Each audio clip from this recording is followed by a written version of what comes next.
So ayun po what's up po sa lahat ng mga chicken pit gang dyan At ngayon mga kaibigan, welcome sa very first episode ng 10 Tanong kay Kong. Wala akong maisip kasi nagra-rhyme Paalala, ang mga isasagot ko sa mga tanong nyo ay pansarili ko lamang opinyon at pananaw sa buhay. Kung meron ka mang reklamo sa mga isasagot ko, dun ka magreklamo sa barangay. Ay, ng aso tong ingay, nagre-record ako Alright, ano pang hinihintay nyo? Tara na, simulan natin ang pagbabasa ng mga putang tanong nyo. Tanong ni Annex R. Ray. Puta, ginong pangalan to Kong, bakit Kong ang nickname mo? Tangin na Brad, ba't ganyan pangalan mo Brad? Puta, RXR Raider na, puta, ina Ryzen pa. Saan ka pa? Hindi, kasi ganito kung bakit Kong yung pangalan ko. Kasi, nung high school kami, inaasar akong King Kong. Kasi, ang itim ko, tas mukha pa akong unggoy. Well, hanggang ngayon naman. Tapos, inalis yung King, naging Kong na lang. Yung Kong as in K-O-N-G. Tapos, hanggang sa naging, yun na, pinalitan ko, ginawa kong C. Ikaw, tanungin kita, bakit Ryzen? Bakit Ryzen pangalan mo, Brad? Alright, pangalawang tanong, galing kay Bentic Benaventura. So ayun po bakit lagi po yan ang sinasabi nyo sa umpisa ng mga videos nyo po? Maraming salamat. So ayun po parang kasi, siya yung pambuelo ko sa gusto kong sabihin. Gets mo?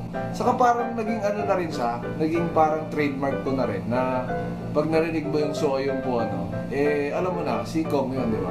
Alright, sabi ni Chill Jube, Kong, open-minded ka ba sa business? Ano ba? Brad, alam ko na yan Networking ba ito? Power! Oh Brad, open-minded ako sa business. Sa katunayan nga, may business ako, di ba? Nagbibenta ako ng damit di ba? Kung gusto niyong bumili ng damit, edi bahala kayo sa buhay niyo, hanapin niyo sa internet. Punta, naka-play ba to? Umaya, dada ako ng dada, hindi naman pala naka-play ito Power! Next question. Kuya Kong, kung may isang bagay ka na pwedeng ipagawa kay President Duterte, ano yun at bakit? Siguro, ang ipapagawa ko sa kanya, huwag na siyang bumaba sa pwesto. kung yung tipong matapos yung 6 years na termino niya, gusto ko siya pa rin. Kasi, di ba? Sino pa bang pagkakatiwalaan ko sa panahon ngayon? Siya na lang. Tanong ni Jeff Bola, bakit hindi ka sinasama sa mga Pinoy YouTuber meetings? Mga YouTuber celebrities tulad ni Bogart, Lloyd, Will Dasovich, etc. Bakit ka Hindi, ganito kasi yan, Brad. Ngayon pa lang ako nag-YouTube. Sa totoo lang. Buong isang taon ko last year, di ba? Puro Facebook lang ako. Tapos yung mga pinopost ko sa YouTube, galing na sa Facebook. Di ba? Bigyan mo ko ng isang taon, Brad. Bigyan mo lang ako ng isang taon sa YouTube. Naiintindihan mo kung anong kaya kong gawin. Power! Kung kasali ka ngayon sa bahay ni Kuya, anong kawalang iyaan ang gagawin mo doon? Ano nga ba? Sa totoo lang, Brad, di ko rin alam Di siya pinapasok ni Kuya, pero kung pinapasok niya ako, malamang marami-rami ang kawalang iyaan. Tapos nandun pa yung crush ko si Yasi. May chismis na nakarating sa akin. May nagsabi sa akin na kaibigan ko na nakita niya si Yasi, pinapanood yung video ko. Hindi ko nga lang sure kung legit yung information niya na yun. Pinapower lang ako. Power! Tanong ni Justin Indopia, kung mamimili ka ng leading lady sa first movie mo, sino ang pipiliin mo at bakit? Sino ba? Sino ba magandang leading lady ba? Sa TV? Liza. Oo, tama. Si Liza Soberano, pinaka the best na talaga. Ay Liza, sana mapanood mo to. I crush you. Tanong ni Romar Cabasisi Cabrera, Boss Kong, bakit ba naging basihan ang maganda at pogi kapag maputi at matangos ang ilong? Saan ba galing ang ganong basihan? Kasi ang lahi naman natin, lahing unggoy. Ganito kalaki mga kaibigan, yung impluensya ng TV. Sa totoo lang parang feeling ko television yung yung may malaking dahilan kung bakit sila yung naka-apekto sa atin na kung ano yung maganda at ano yung pangit. Yung mga kinukuha nilang model. Pero sa totoo lang, hindi naman talaga importante yun. Ang importante ay kung ano ang nilalaman ng iyong puso. Eh, di ba? Kahit pangit ka, eh kung maganda naman yung kalooban mo, di ba? Eh, pangit ka pa rin. At least, maganda yung kalooban mo.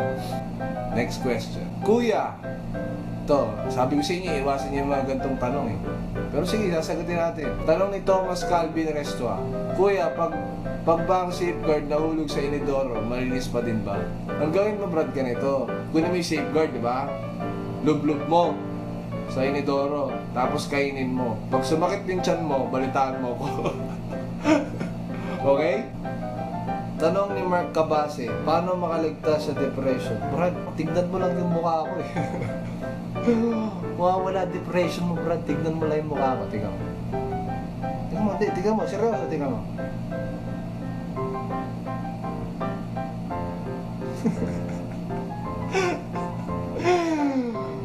May mga tao kasi na sinasabi nila, depressed sila, ganito. Pero puta, baka hindi nyo naiintindihan ang tunay na ibig sabihin na depression. Okay? Yung mga depressed na tao talaga, na may mga suicidal thoughts na talaga na tumatakbo sa isip nila. Pero thank God, di ba, na may mga nakausap akong tao, nang nakausap ko, kahit pa paano, naliwanagan sila, na-enlighten sila. Kasi, magaling din ako sa mga ganyang payo-payo ng ganyan. Pero ako mismo, hindi ko mapayuhan yung sarili. Ewan ko. Mahirap masabi kasi hindi naman ako depressed. Hindi naman ako eksperto. Mas maganda niyang gawin mo, kumonsulta ka ng doktor talaga, na espesyalista pagdating sa depression. Tanong ni Jericho RJS DLPN. Wow. Saan inspired ang sign ng Chicken Pit Gang? May mga requirements ba para maging official member nito? Ang Chicken Pit Gang, galing din yan sa high school days ko. Uso kasi yung mga gangster sa amin doon. Eh, ang daming gangster sa amin dati. Di ba yung iba, pag sobrang maangas, ganyan, lumigewang-gewang. Puta yung mga yun, sobrang angas. Sa sobrang angas nila, puta yung kamay gumagano, sobrang taas na. Sobrang taas na eh, oh. Parang pang-asar ba sa mga gangster ron. Pero basta trip-trip lang, sa section lang namin yun. Tapos ang original nun na Chicken Pit Gang, yung pilipit talaga. Ginanong ko na lang kasi mukhang paa ng manok eh. Tapos gaganong ko na lang. Kaya aangulo mo yung leg mo ng gano'n. So yun lang po mga kaibigan. Maraming salamat po sa inyong mga pinadalang tanong. Naway nasagot ko yung mga yung mga tanong nyo. At spread the good vibes lang mga kaibigan. At stay happy, stay positive thoughts lang, di ba? I-attract natin yung mga magandang bagay sa buhay natin para lahat ng magandang bagay mangyari sa atin. Hanggang sa muli, paalam! Chicken Pit out! Ilaway pa. Ilaway pa. Peace!